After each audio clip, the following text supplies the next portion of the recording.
Vanakkam sir, thank you for giving me this opportunity to speak on the Insolvency and Bankruptcy Bill 2020. First of all, I would like to say it's good that the Finance Minister is bringing this bill to save the companies to revive the companies which are already in stress and due to this pandemic situation as COVID-19 as which we are seeing. But first of all, we should see why have we gone into such a situation.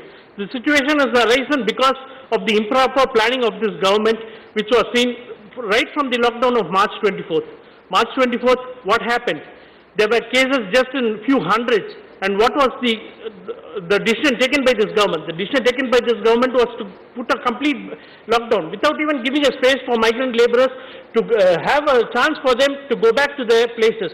Why are we talking about migrant laborers in this company law? Because in this insolvency bill, if you talk about the corporate factories and the companies, it's not the private owners who are going to run the companies which are going to go on losses, but it was the migrant laborers and the common people who are involved who will revive the companies. And it was an improper lockdown which was done. You may say that the same situation arose throughout the countries, and you can give examples of America and Brazil. But America, Brazil, India, I see the same sort of leadership which didn't have the courage, and the economical crisis which they have put in is due to this government and due to this leadership of this government. Because the same geographical topography, if you take of the countries which are adjoining us, we forget to see them. The number of death rates that have come from Sri Lanka, from Myanmar, from Bhutan, from Malaysia, from Thailand, it is all very less. In the numbers of 12, 50 and the maximum of 400 deaths have occurred till date in all these countries which occupy the same geographical topography. If they can control it and if they have given a successful model, why not us? And also what we have seen is it's just not the revival of the companies which the government is going into this act, but what you have seen is that the government and the finance minister are very keen on killing the profitable companies such as the LIC, which have been making huge profits this far, and even 33,000 crores has been spent for national highway roads from the profit of LIC, but the companies have been dying. And what about BSNL?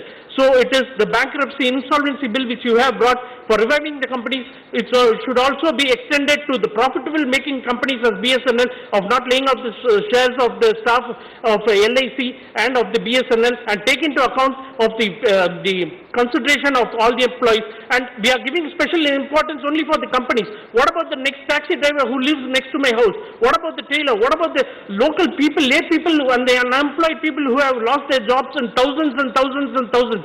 What is the finance minister going to do to revive the economy of them, to bring food to the table of the common layman who is there? All these things also should be taken into thing, because what we have seen is we have seen a country where thousands of laborers walking across miles of the country, whereas we see a prime minister posing with ducks and peacocks to the national bird. This should be strongly condemned, and the layman should be given proper importance, just not as for corporate companies which the government is very much keen. Thank you, sir, for giving me this opportunity.